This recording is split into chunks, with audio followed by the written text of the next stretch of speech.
части эстетической, то есть красоту, которую передает природа.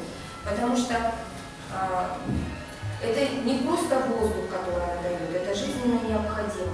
Но человек же не только ест, пьет и спит, да? Он еще и познает окружающий мир, да?